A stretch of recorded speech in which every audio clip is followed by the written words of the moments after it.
Hello again, it's Garson, and if you've ever wanted to combine spells with attacking with arrows, this is the subclass for you. It's the new Arcane Archer Fighter subclass. We're going to blind our target while doing tons of extra damage.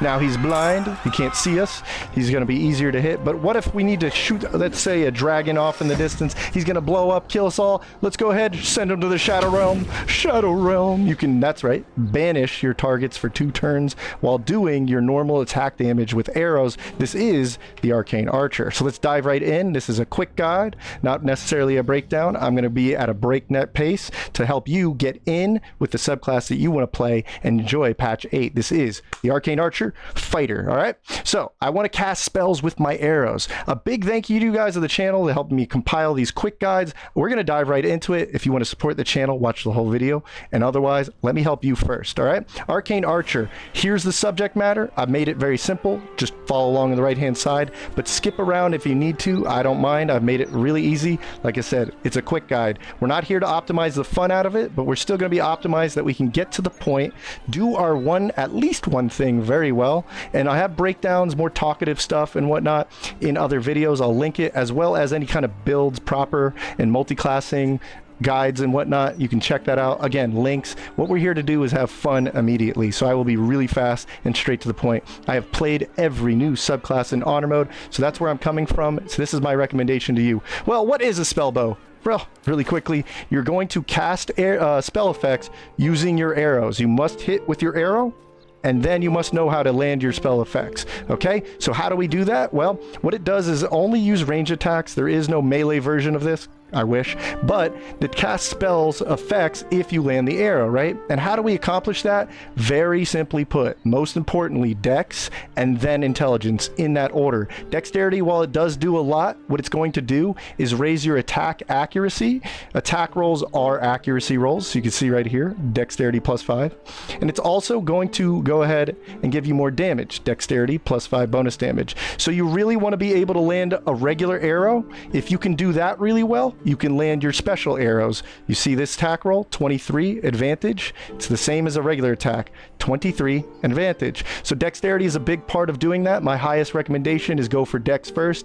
Once you think it's comfortable, then go for intelligence. This is why, because intelligence is going to determine how effective this spell blind effect or banish or grasping, how often you're actually going to not only land the arrow damage, you always get the damage from the arrow if it has bonus damage, but you will not always get the effect unless you actually boost your intelligence. So you can come on over here.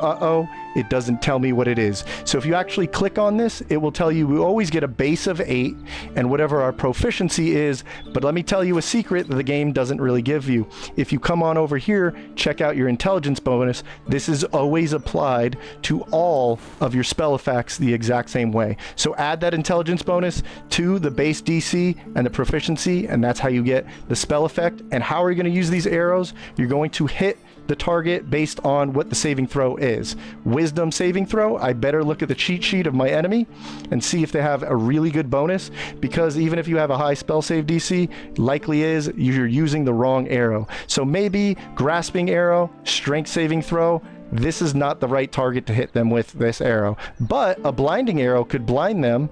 It uses a wisdom saving throw, and they have a very low defense against that. So maybe I should use that kind of arrow. And you can see where I'm going for. With intelligence, you raise it, it's more likely you hit, okay? What are the stats I recommend starting out with? Really quickly, if you want to dive into this subclass, you should really go with level, right at level 1. I'll make a new character for you. You go into fighter, and we'll go into archery. And before we get our subclass at level 3, what you want to do is, like I said, focus with intelligence, dexterity. You don't really need anything more than 10 wisdom. Charisma, I'm not going to over explain these guys. Basically, you're going to want 16 dexterity because you can't raise it any higher than this. If you did, it would only go to 17, but it's only even numbers that matter. Okay, so bring it up to 16. You need constitution for HP and concentration. Just surviving is very important. Can't kill anybody if you don't have any health, right? And then intelligence, like I said, starting out with a base 16 is actually going to be good enough for Act 1, even in honor mode in most cases. Then it just comes down to you playing smarter. So there you go. That's the stats you should really pick out at the beginning. Maybe 17 if you already know you can raise this with hag hair and get a good leg up on that early, okay? So let's get back to Gale over here, my arcane archer. Let's keep it going. Okay, so what feats should you take? So here's something. I highly recommend take dexterity first. We already know what it's good for, and it gives a lot of other bonuses. But if you already feel you can accurately hit something, go with sharpshooter. If you don't know what sharpshooter is, it's this little guy right here. It's a -5 penalty to accuracy, and you can always turn it on or off. But it does give you 10 more damage to your piercing arrow shot damage, okay? So whether you're using the special arrows or just a normal attack, you really do want to be hitting and doing damage with this character first and foremost, and then causing spell effects, okay? And having that control by turning it on and off with spell shot or sharpshooter is really important. You could rearrange these two, but as a fighter, you get 4 feats if you go all the way to 12. So change this. Maybe at level 4, I recommend dexterity first, then go sharpshooter at level 6, and then you'll see around level 8 you're probably not landing your spell effects enough. There's something to fix that, but I would boost your intelligence at this point. And by level 12, you can take more of the same, dexterity, int, or a preferred choice. Let's move on to equipment. There's some really key highlights. Let's say you're starting out though. The first one I really want to recommend is Herald. I don't want to give you 100 explanations to this. It's really simple. Bane. When you hit a target, you're likely to Bane them. Bane is going to lower the saving throws of all the saving throw values by 1d4. So it's random, and you won't always get it, but you get it a lot, and that saving throw value is going to lower any one of this guy's saving throws, so that it's more likely to land your effects with your special arrows. And it's a nice +1 crossbow at the beginning of the game. I've gone over guides how to get this, or say the Titan string bow at the Zentrum hideout. But what I really want you to aim for, if you don't already know how to play a ranged character, the dead shot. Improve critical hit chance, and keen attacks doubles the proficiency bonus to your attack rolls. Simply put, this gives you, by Act 3, when you can get the thing, it will give you +8 to accuracy. So Deadshot is really one of the best weapons, ranged weapons in the game. So that's my recommendations for that. The next most vital thing I could ask you to do is in Act 2, when things aren't likely to get the spell effect, when things aren't really like landing the spell effect, even though you've hit them with the arrow, you should really get Arcane Acuity. And here's how you use it. Every single time you hit somebody with your weapon, it's going to give you 2 more spell save DC, okay? It's just going to be a stacking bonus up to 10. So if you keep shooting them and landing your hits and getting damage, the big guy you really want to hit with your spell effect, this can now almost guaranteed land your blind or your banish or whatnot, because as you attack, this gives you more spell quote-unquote accuracy, or difficulty class is what it's called, okay? So you really want this. You really want Yuan Ti scale, in my opinion, among the highest armor of medium armor class, right? Yuan Ti scale and the upgraded version, the armor of agility, lets you use all of your dexterity bonus, and that's why I have high armor class with basically just good dex and a good chest piece, okay? Boots of speed, I'm not going to over explain this. This is better than the dash function, but it's on your bonus action. Trust me when I say, when I played this, all I ever did with my bonus action is run around. I had insane movement, so I could always reposition, keep myself safe, and hit my targets with full accuracy thanks to the boots of speed, using my bonus action to run around, so I never wasted my actions to shoot and use spells, right? Risky ring, super simple. One of the best rings in the game for range attacks. Keep in mind, it does come with a massive disadvantage to your saving throws, like getting hit with fireballs on dex or getting hit with paralyze with wisdom. Please keep in mind, but what you get out of it is the green numbers. Everybody loves 99% hit on your arrows, and if you can hit your arrows, you can hit your spell effects, okay?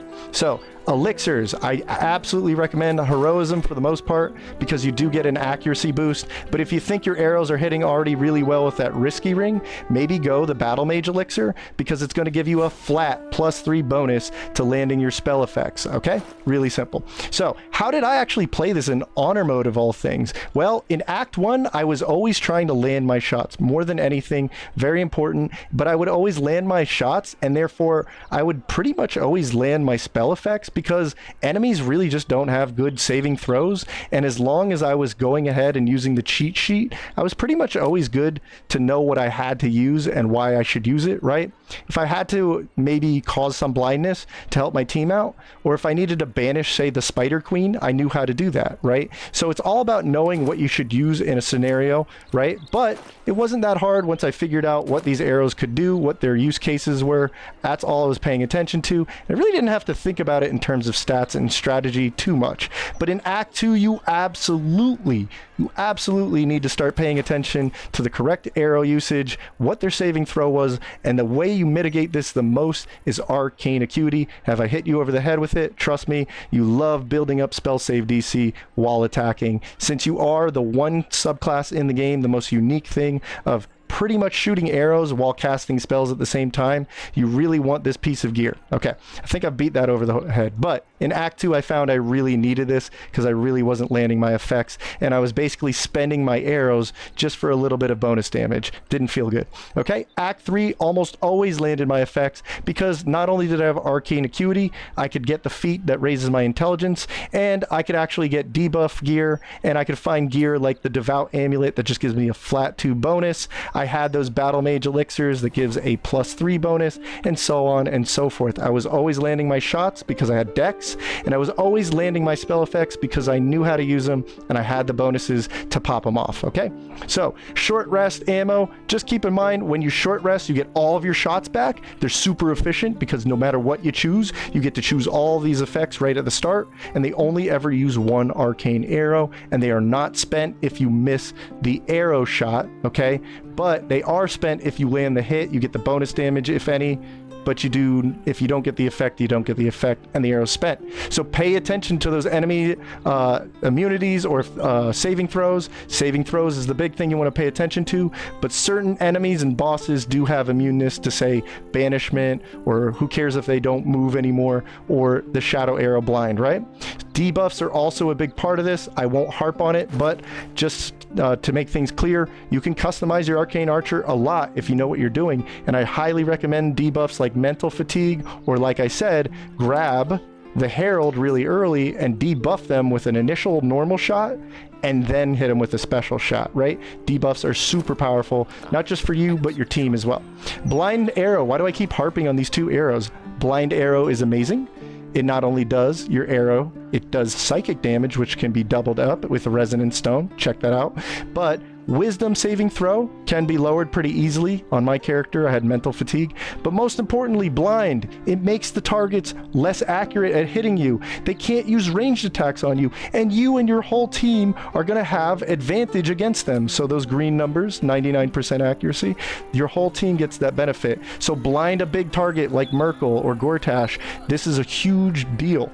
Banishing arrows. I've literally saved teammates by banishing my own, doing damage, but banishing my own target who could not move from a nuclear explosion. I banished them for 2 turns. They came back like nothing ever happened, except, you know, they were mad that I shot him with an arrow. But more importantly, if you can control the Spider Queen or Answer when he's about to do his big nuke, you can cancel a whole round of dangerous attacks or just keep that important target away. And you can do this at level 3 if you know how to land your spell effects, okay?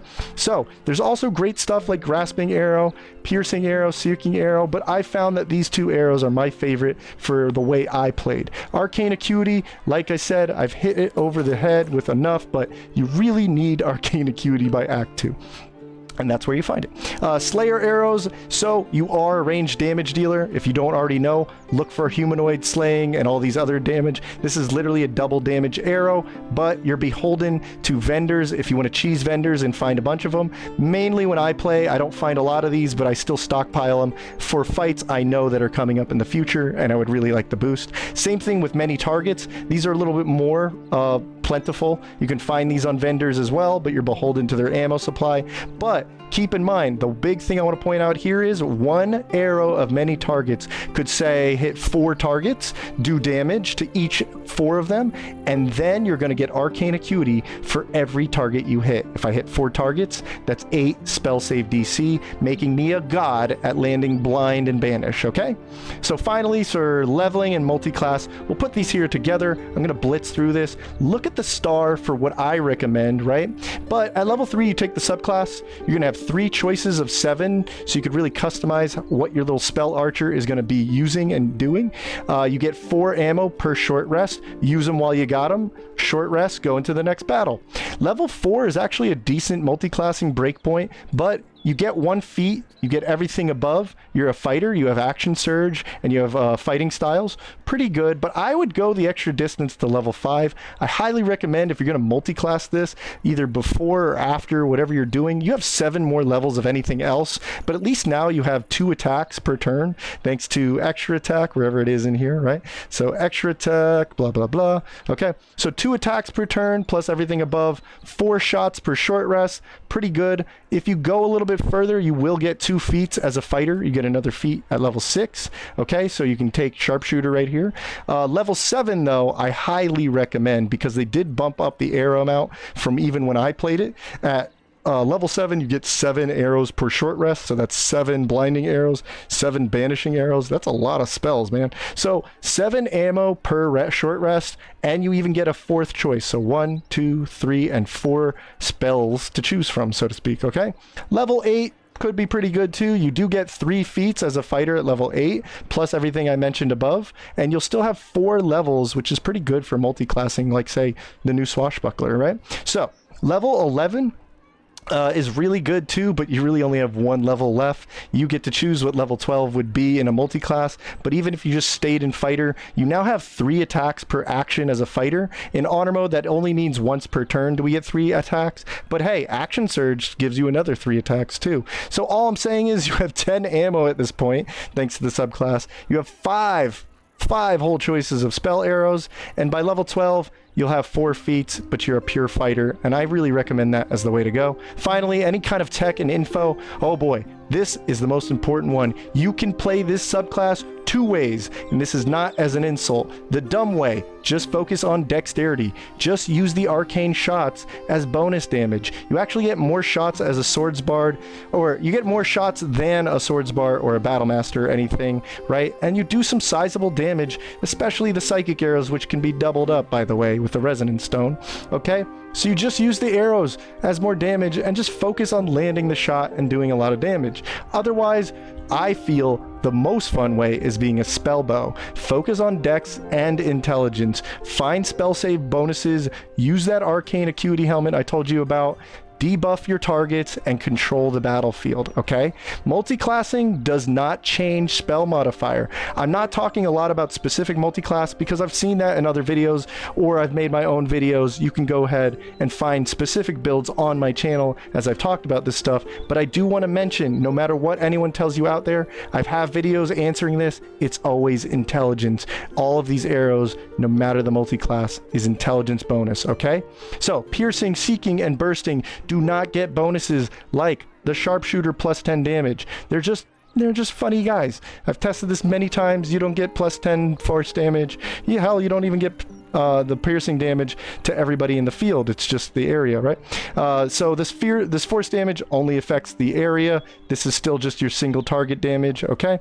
Then there is the seeking arrow. This lies to you. It doesn't even give you the sharpshooter benefits. And then finally, there's the piercing arrow. But piercing arrow is just a big shot, almost like lightning bolt in a big wide girthy area, but unfortunately doesn't get any bonuses. So it's a case-by-case sense, but most cases you're not getting bonuses. You can add your intelligence to the spellbook screen and then calculate your spell save DC. So just as a reminder for those trying to be spell bows, just take this number here on your cheat sheet, your intelligence bonus, and just add it to whatever you see here, and that's your actual spell save DC. And as you're attacking more and more with Arcane Acuity, or you're debuffing targets with Mental Fatigue or whatever, that's going to calculate more in there, okay? Arcane Acuity, I think I've mentioned this enough. Use your melee weapon as your shield as a stat stick. This shield gives me 3 initiative, not just the 2 armor class. This Defender's Flail is special because it actually gives me 1 armor class. Even though I'm never going to hit things with my flail, I'm going to use the weapon slot as a bonus, okay? So look for weapons like that that could really help you out.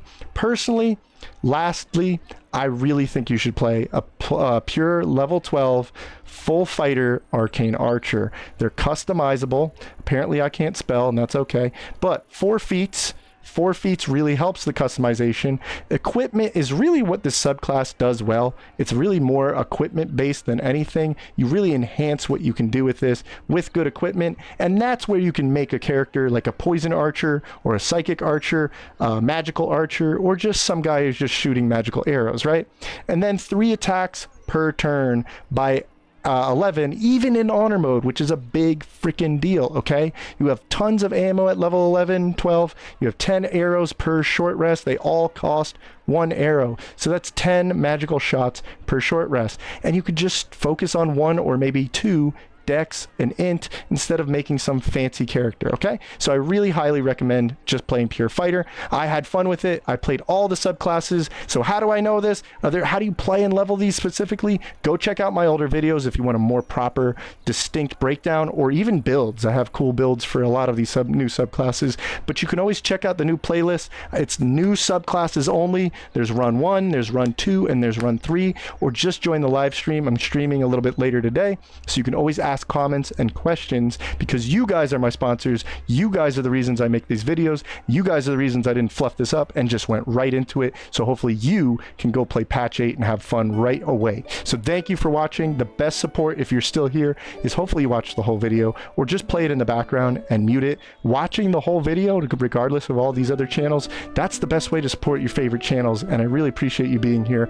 Otherwise, if you want to be a member, I appreciate that too. Thank you so much. So you guys have an awesome day. I'm going to get right back into the next video and possibly stream a little later. But until then, go play Arcane Archer. It's tons of fun. It's one of my favorite subclasses that have been added to the game. Till then, see you in the next one.